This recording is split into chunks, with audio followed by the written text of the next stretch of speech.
Kursk is not going well. Kursk is not going well. Now, when this first happened, I believe the first interview I did when Ukraine invaded Kursk region, I said, A, this is humiliating for Russia, meaning Russia has to be embarrassed by this. They got caught with their pants down. On top of being humiliating for Russia, there's also this element that A, all of these people are going to die. And not just all of these people are going to die, they're going to be pushed out. So one of two things is going to happen. Either they die or they're going to be pushed out.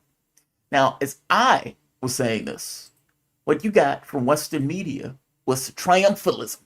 This is great. This is great. This is humiliating for Vladimir Putin. The Ukrainians are doing something fantastic.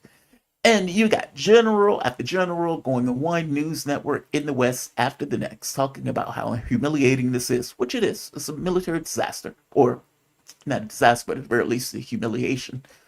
And B, this is a new chapter of warfare that Ukraine is now engaging in. And I, on my humble platform that was removed by the US government because it was so subversive, pointed out these people are going to die or these people are going to be pushed out. Ukraine used its best people in order to do this invasion. And they pulled people from the front lines of the Donbass in order to do this. So you took your best people and you put them on this mission to invade Russian territory. Now, the reason that they were able to do this is because there's nothing there.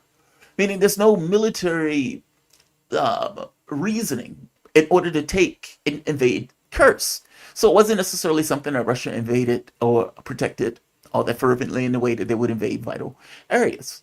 From my understanding, it seems like they were either aiming for the nuclear power facility, because after, as you know, they've been bombing the Zaporozhye nuclear power facility over and over and over, Zaporozhye nuclear power facility. And it seems that they were going for the other power facility that was in the Kursk region. Now, if you remember, to go back for a bit, when this was brought up to Zelensky, according to the reporting, asked, okay, what's step two? Step one, invade. What's step two? There was no step two. And the generals at the time was like, okay, this is a horrible idea. There's no military significance to what you're doing that is in any way going to benefit us in regards to winning the war. Or for that matter, at the very least, getting back our territories that are now under the auspices of the Russian Federation. So Zelensky, still doing this, caring more about propaganda as opposed to the military operation. And I want to go into why he cares so much about propaganda in a minute. Decided, we're going to do this. We're going to invade. We're going to go into the Kursk region. That's what we're going to do. We're going to stick it to the Russians in their own territory. And we are some way going to make history, because this hasn't necessarily happened since the Second World War. And again, on my humble channel, said, they're going to be killed? Are they going to be pushed out? This is going to be considered unacceptable to the Russians. And they are not going to tolerate this at all. Meaning this operation will keep going until all of those people are dead. Despite what the West was saying. I was right. And I was right for just a very basic reason. No country is okay with invasion of their territory. Whether that's Ukraine, whether that's America, whether that's Russia, whether that's any other country. No country is typically okay with the invasion of their territory, especially the Russians in this case. And so, yeah, I get it, right? They're looking at this as the Russians are humiliated. We made it to go in. Fair enough. Now what? Well, the Russians cobbled together a huge amount of forces. They did not pull from the Donbass regions. And they organized. And at the point where they organized 50,000, if not more, troops, they went on an offensive. And in that offensive, killed and captured anybody that was in their way that invaded their territory. That's what happened. I was right. The Associated Press and representative of the Western media has come to this conclusion that I was right. I don't even know why this was even a shocking premise. You're not even in your own territory at this point. Logistics, the extended lines, the inability for communications, all of these things are a problem. Not to mention you're doing this in the winter. So this was bad in and of itself. Not to mention there was no military significance to them doing this. The AP agrees. And I want to go through this article that the AP came up with. It is fascinating. Bloodied Ukrainian troops risk losing more than hard-won land in Kursk to Russia. Bloodied troops. Now, we have been getting reporting that Ukraine has a manpower shortage for the last several months. Over the course of the last several years, we've been getting reporting that there's weapon shortages, meaning this ability to get artillery or rounds or certain missile types. These things have been voluminous over the course of the last several years. And as I asked the very basic question, Russia invaded with, 150,000 troops into Ukrainian territory. They were able to take like 20%, even though 150,000 is not necessarily enough to maintain, keep it.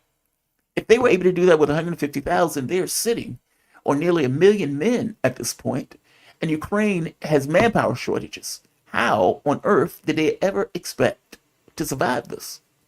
Well, as some of the reporting pointed out, hope springs eternal. Let's go into this article for a bit, because this article says some of the darndest things. So let's start here. Since being caught unaware by the lightning Ukrainian incursion, Russia has amassed more than 50,000 troops in the region, including some from North Korea. That is nonsense. That has not been shown. I have not seen even one North Korean troop. But whatever, let's keep going. It's allied North Korea. Precise numbers are hard to obtain, but Moscow counterattacks has killed or wounded thousands, and overstretched Ukrainians have lost more than 40% of the 984 square kilometers the Kursk seized in August. So what was it for? Right here, let's keep going. Ukrainian President Volodymyr Zelensky has hinted that hopes of controlling Kursk will help force Moscow to negotiate the end of the war. But 5 Ukrainian and Western officials in Kiev who spoke on condition of anonymity to freely discuss sensitive military matters said that they fear gambling on Kursk will weaken the whole 1,000-kilometer front line, and Ukraine is losing precious ground to the east. Quote, "We have, as they say, hit a hornet's nest. We have stirred up another hotspot," said Stefan Litvik, a major in the 95th Airborne Assault Brigade. Well, yeah, of course you have. Why did you think that Putin would allow this territory to be taken? And like I said, in the very beginning, it seems like they were aiming for the nuclear power plant, but at some point decided to just occupy the land with the thought that we can occupy this land and we can use this to trade with Russia for Ukrainian territory. Now, again, they call it Ukrainian territory, but the fact of the matter is those people voted to leave, in many respects, most of those places, to the tune of 90%. And it is obvious why they voted to leave. A, they're predominantly ethnic Russian Ukrainians. B, Ukraine has taken it upon itself to bomb and kill them to the tune of tens of thousands. So there's that. That's even before the war started, which started as a civil war that Russia got involved in because it was happening on their border. Not to mention, again, they were ethnic Russian Ukrainians. On top of that, when you ban their political parties that represent them, when you get rid of the Russian language, you can imagine that you're going to create, let's say, a bit of consternation, to put it mildly, in the local populations. They voted to leave. There's that. My point is this. This idea that you've kicked up a hornet's nest, duh. Just duh. Let's keep going in this. And by the way, that did seem to be part of the plan at a certain point. We can hold on to this territory, we can force some kind of trade or some kind of negotiations, especially under the idea that at the end, or if there are any kind of negotiations at the end of the conflict, that this land can be used, let's say, in exchange, in any kind of negotiation. Now, Putin came out immediately and said that will not happen. That would never happen. That won't happen. There will be no negotiation. There will be no trades. There will be no nothing. We will take back our territory. You will die. Full stop. And up to this point, that is exactly what has been the case. Let's keep going. So then you have this part. Gathering his men, one company commander told them, quote, "We're making history. The whole world would know about us because this has been Hasn't been done since World War II. Privately, he said, quote, "It seemed crazy. I didn't understand why. I didn't understand why." Propaganda, my friend. Propaganda. Much of this war has been fought with this idea of propaganda being the centerpiece for the war. And if you're Zelensky, it's not necessarily all that hard to understand why. If you're getting all of your weapons or the majority of your weapons from the West, if you're getting your money from the West, I mean, when Boris Johnson jumped in, you were going to keep fighting. And we're going to give you all of the money, all of the weapons, all of the bullets, artillery, any and everything that you need, all of the tanks, aircraft. We're going to give it to y'all. And you're going to win this. And we, in the West, are going to pass economic sanctions that are going to cripple the Russian government. You, sir, will be part of NATO after you win this war. Not before, because we don't want to get involved. But after you win this war, you'll be part of NATO. Didn't work out that way. But I'm pointing out that this level of support, the $300 billion coming from the United States, the hundreds of billions of dollars that are coming from Europe, were all invested into this particular project, the Ukraine project, this particular enterprise. And so if you know that, and you're Zelensky, and your main job is to be international panhandler, going from country to country, please, sir, can you spare a quarter for my weapons? Can you spare $1 for artillery? Please, sir, please. When that's your main job, then you can understand that if you're losing, and it's clear that you're losing, then people are going to lose faith and not necessarily want to put money on a bad bet. Meaning, why would I want to put money, time, interest into something that looks like a lost cause? So what you do is, like many corporations do when they're trying to get revenue and money and everything else, you boost your product. Like nuclear fusion power. What is it? Always 20 years in the future. And 20 years, maybe 20 years into the future. But they come out with, we've achieved electrical power. We've received positive power.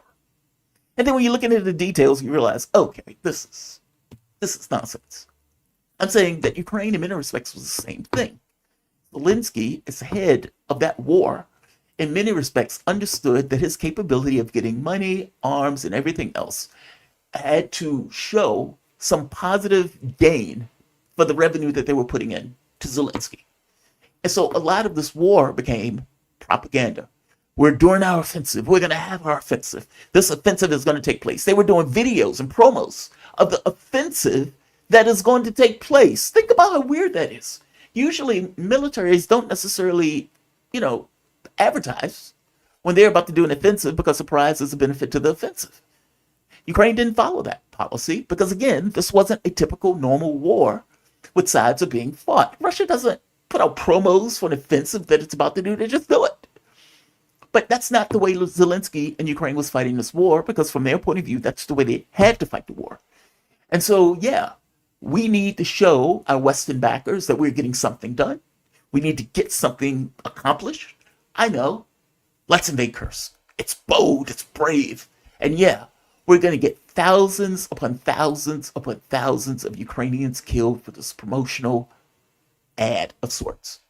And to make it even worse, we're going to pull away from the front line of the actual conflict to do so. So you're getting tens of thousands of Ukrainians killed over the course of a few months. And you weaken your front to do this. And if you notice, the movement of Russia has expanded and sped up over time. Part of that is related to what they did in Kursk. If you pull your best people away and put them into a part that doesn't exactly matter, then yeah, you can expect to get worse outcomes on your front line. This is, I need to see who put this up. I believe it was Lord Bebo on Twitter. But this shows Russia's advances over the course of the year. Look at that. And again, as I point out, those are speeding up. They're gaining more and more villages as time goes on. Gaining more and more villages. Let's keep going through the articles, not much more. Also, the idea that he's lying to his platoon is just magical.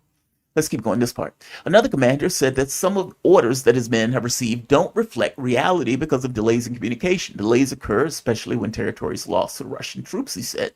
Quote, they don't understand where our side is, where the enemy is, what's under our control, and what isn't, he said. Quote, they don't understand the operational situation, so we act at our own discretion. One platoon commander said that the higher-ups have repeatedly turned down his request to change the unit's defensive position because he knows that his men can't hold the line. Quote, those people who stand there until the end end up missing in action, he said. Basically, those people are hostages. They keep taken. He also said that he knows at least 20 Ukrainian soldiers whose bodies have been abandoned over the last 4 months because the battles were too intense to evacuate them without more casualties. Ukrainian soldiers said they were not prepared for the Russian aggressive response in Kursk and cannot counterattack or pull back. Quote, there's no other option. We'll fight here because if we pull back to our borders, they won't stop. They'll keep advancing. Meaning, we have accidentally opened up another front. Meaning, we can't stop fighting in this. If we pull back, if we retreat, it's question, it's legitimate. Will the Russians also retreat? Meaning, would they stop at that line? Or would they say, hey, they'll keep going. Let's keep going. We are opening up another front that these troops, once again, have to defend, and they have already shown that they can't do so because if they could, they would have stayed in Kursk. He makes a good point. He makes a good point. Here's another piece of the article. I mean, it's an honest article with the exception of North Koreans. It's shockingly honest. By early November, the Russians began regaining territory rapidly. Once in awe of what they accomplished, troops' opinions are now shifting as they come to terms with the losses. The company commander said half of his troops are dead or wounded. Some of the frontline commanders said conditions are tough, morale is low, and troops are questioning command decisions, even the very purpose of occupying Kursk. Why are we doing this? Why are we doing this? What does this gain us? How is this benefiting us in any particular way? They have come to the conclusion that this wasn't folly. And they're asking, why are we here? Meaning the moment that you accept, okay, there's no military significance for this, then that question becomes, why did he do this? Why did he do this? Now, I want to go to one last part in this article that I'm fascinated by. This part at the very end. It's that eyeing frontline losses in the eastern region known as Donbass, where Russia is closing on crucial supply hub. Some soldiers are more vocal about whether Kursk has been worth it. Quote, all the military can think about now is that Donbass has simply been sold, unquote, the platoon commander said. Quote, at what price? Unquote. And I got to be honest, I didn't fully understand that quote. All the military can think about now is that Donbass has simply been sold. And he says, at what price? So I don't quite get what he means by that. Does he mean that, you did this for a propaganda exercise? That for all intents and purposes, in order to get all of this money, and all of this money from Western sources, and because it made it look like this big splashy headlines of Ukraine offensive into Russian territory. In which case I'd say, hey, Ukraine is doing stuff. Let's send them more money. Maybe there's something more to this than we have been led to believe a Russian just destroying Ukraine. Look at this Kursk offensive. Maybe there's something there. So let's send Ukraine more money. Does it mean that for all intents and purposes, that the propaganda outlet was used to get more money into Ukraine to fuel and continue the war? And then he says Donbass has been sold. And I guess the reason he's saying that is because for all intents and purposes, you're pulling people away from the Donbass front line, which is the front line that they were effectively fighting on and is the main part of the war, the critical, crucial location of the war.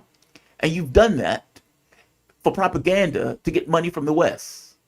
So you've sold us out. You've sold these people's lives for something that didn't have any military significance in order to get revenue and money from your Western backers. Is that what he means? I mean, because if that is what he means, it's true. Now, I could be projecting here. I'm not sure. You can read it for yourself and ask yourself the same question. And if you can come to a different conclusion, help me out. But all the military can think about now is that Donbass has simply been sold. You sold us out. All of these people are being killed. The front line has been weakened. You've pulled us away from the area, the thematic area of this battle. And you did so in order to get money and resources from the West. Not to mention, I would imagine many in the military probably believe what most likely is true, that Zelensky is palming some of that money. And elements of the Ukrainian military higher ups are palming some of the money. I mean, for God's sake, $300 billion. You take a billion, nobody is even going to see it. But they're right. They should feel some kind of way. And as I pointed out before, this war never needed to take place. It never needed to happen. It was not something that Russia was chomping at the bit to do. And yet, here we are. I mean, Russia wouldn't have went through the Minsk agreements if they were chomping at the bit for a war. They wouldn't have had the Istanbul agreements immediately after they invaded if they were chomping at the bit for a war.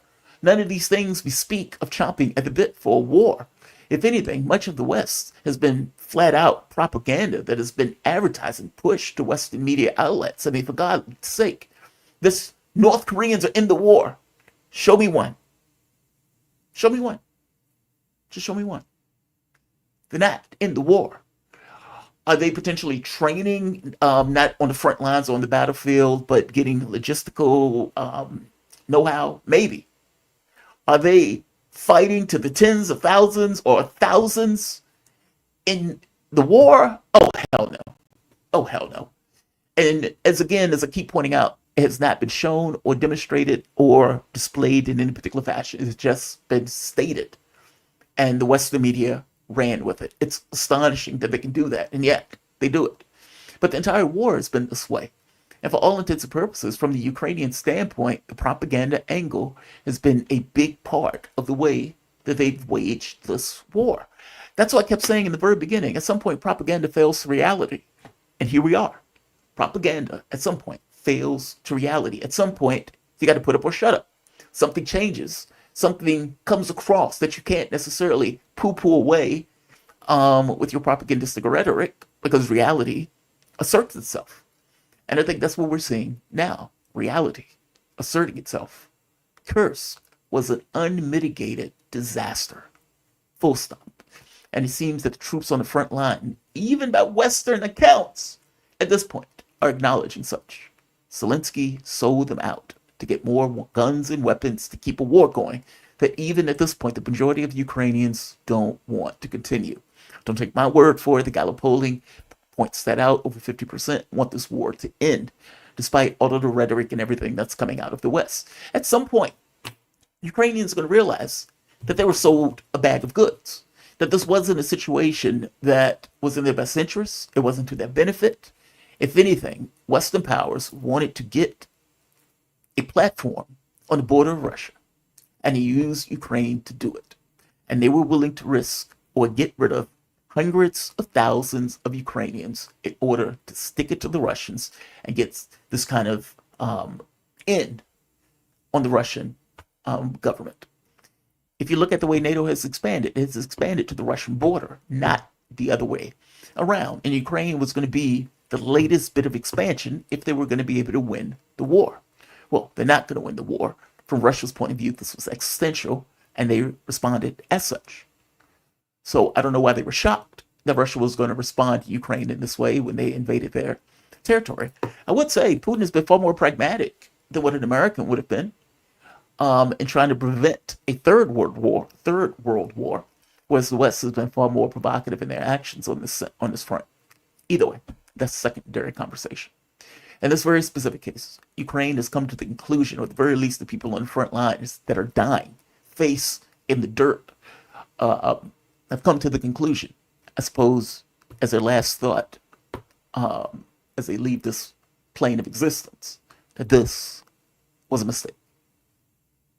This was a mistake. All right. I'm going to end this